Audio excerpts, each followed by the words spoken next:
With us today. Assalamu alaikum. Alaikum assalam. How are you doing? Alhamdulillah. The topic of discussion is ethnic jihad, the struggles of Muslims in America. Can you give us a little history in terms of the Muslim struggles in America and why you think this topic is important? Well, the term, Bismillah ar-Rahman ar-Rahim, first of all, the term ethnic jihad was something that I thought of in relation to the struggle of minority peoples to be enfranchised in the United States. That's a struggle. Every community that comes to these shores, with the exception of the traditionally dominant Anglo-Saxon Protestant community, every community that has come to these shores has really had to struggle for enfranchisement, to be recognized as a community. And some of these communities are actually still struggling. They haven't gained full enfranchisement. Other ones have. For instance, the Irish American community was one of the most oppressed communities in the United States. A lot of people don't know that. They don't realize that white Irish, who as pale as the moon, nonetheless were treated actually lower than Native American and black people in this country. And also there was a lot of divide and conquer tactics that were used, getting the Irish and the African Americans to fight each other in some of the inner cities, especially in New York and in Boston area and Chicago and these places. So ethnic jihad is really the struggle of different ethnicities in becoming part of America's tapestry. Now, in one sense, the Muslims aren't really an identifiable ethnic category. But the majority of Muslims do make up peoples of color in the United States. They're from the African American community, from the South Asian community, from the Arab community, and increasingly from the Hispanic community. The Euro-American Muslims are a very small minority within the Muslim, although they're gaining some ground. So the ethnic jihad is really part of the Muslim struggle in this country, because the Muslims are still identified largely as non-white peoples. And so really that it's about highlighting that struggle of non-white peoples in the United States to be enfranchised and to be part of what this country has set up as its highest ideals. And they're wonderful ideals, but ideals are only ideals if they are achievable, if they can become realities. If they're not, they're fantasies. And so this country is constantly challenged to work towards those ideals until the ideals become realities, and then other ideals emerge. You know, if you look at the 14th Amendment, which was designed originally to enfranchise black people in this country, and that was passed in the 1860s, and yet it wasn't until the 1960s that you had the Civil Rights Amendments. And to this day, even though there has been a lot of ground gained in the last 40 years, there's still a lot of work to be done. So it's really highlighting the aspects of the Muslim struggle in the United States. What are some of the biggest struggles you see facing the American Muslim? And of those struggles, which one of those are the biggest? Well, probably the greatest struggle for the Muslims today is to rediscover their Islam.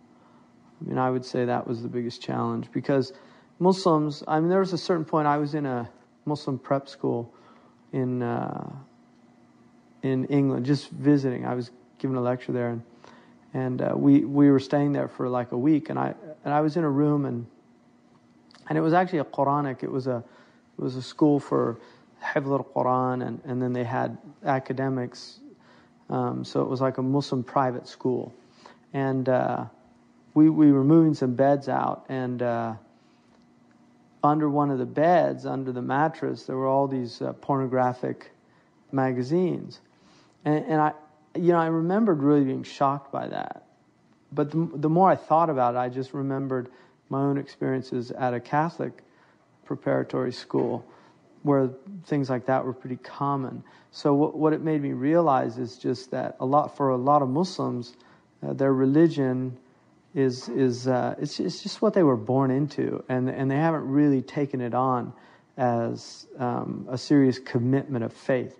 For converts, that is the sine qua non of your conversion, that this is a very serious thing, and you're going to take it very seriously. So for me, it took a long time to really realize that a lot of Muslims are they're just born into this religion, and it really hasn't, in some ways there's a higher commitment than, say, Christianity, just by the fact that even the most marginalized Muslim often prays 5 times a day. And that does take a level of commitment that you might not find in, say, a marginalized Christian or Hindu or Buddhist or a Jewish person. So I think that's the real challenge, is to really take the religion seriously, that it's a very serious matter. So do you think that...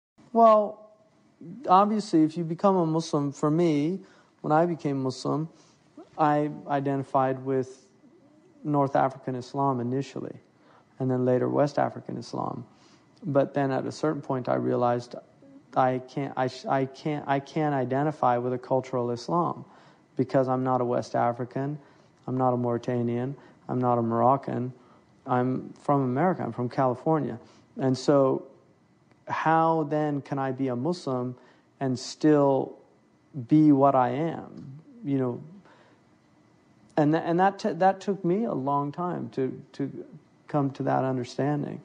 And so now it becomes, how do we create an American Islam that is true to the highest principles of Islam, it's true to the Quran and to the Sunnah of the Prophet ﷺ, and yet it's not something that's going to be alien in the sense that I have to adopt another culture. I have to become something else. I have to, eat a certain type of food or wear a certain type of clothes. Those things that unfortunately a lot of Muslims do associate with the religion, they have to be freed from the religion, or rather the religion has to be freed from them. So that's a struggle also. That's another really important factor. And I think converts do have a difficult time. It's very rare to meet. I've only met one convert that I can honestly say really transitioned into Islam in a very healthful way. Most people that I've seen usually become fanatics for a certain period of time, and that was certainly the case with me. So I think that's the more common experience, because conversion is a very powerful experience. As we know that you founded Zaytun Institute in 1996,